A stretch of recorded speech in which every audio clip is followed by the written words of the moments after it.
اور فرمایا کہ یا ایھا النبی انا ارسلناک شاہدا ومبشرا ونذیرا، اے نبی، اے نبی، نبی نبا سے خبر دینے والا، اللہ کی وحی کی خبر دینے والا، اللہ کی جو وحی اترتی ہے، احکام اترتے ہیں، ان سے لوگوں کو آگاہ کرتا ہے، لوگوں تک وہ احکام پہنچاتا ہے، اے نبی۔ آگے نبی علیہ السلام کے 5 اوصاف بیان ہوئے، انا ارسلناک شاہدا، بے شک بھیجا ہم نے تجھے شاہد بنا کر، گواہی دینے والا بنا کر۔ یہ گواہی دنیا میں بھی ہے، قیامت کے دن بھی۔ دنیا کی گواہی اللہ کی توحید کی گواہی، دنیا میں سب سے بڑا توحید بیان کرنے والا اور توحید کی گواہی دینے والا اللہ کا رسول ہے۔ تو دنیا میں جو توحید بیان کریں گے، توحید پر قائم ہوں گے، وہ دنیا میں توحید کے شاہد ہیں۔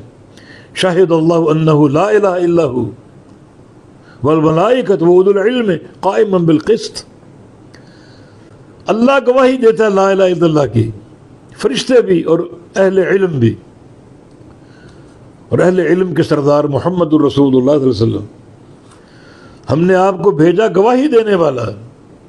دنیا میں گواہی اللہ کی توحید کی، اللہ کے دین کی، اور قیامت کی گواہی یہ کہ پورا دین امت تک پہنچایا، کوئی بات نہیں چھپا کے رکھی، پورا دین پہنچا کر آیا، پورا دین سنا کر آیا۔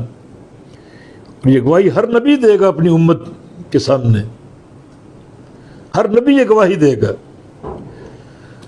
فَكَيْفَ إِذَا جِئْنَا مِنْ كُلِّ أُمَّةٍ بِشَهِيدٍ، ہر امت سے شہید لائیں گے، اس کا نبی گواہی دینے والا جو گواہی دے گا ہم نے پورا دین پہنچا دیا۔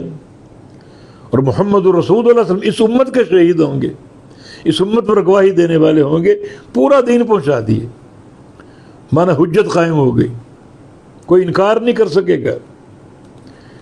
کوئی انکار کرتا ہے تو انکار کر کے دکھائے، نہ کسی میں ہمت ہوگی نہ جرت ہوگی۔ اب پورا دین پہنچ چکا، حجت قائم ہو چکی، اب حساب دو، وہ دن حساب و کتاب کا دن ہے۔ دین پہنچ چکا پورا، انبیاء نے پہنچا دیا، گواہی پہنچ چکی، حجت قائم ہو چکی، اب حساب و کتاب کی باری۔ تو نبی کا مقام شاہد ہونا،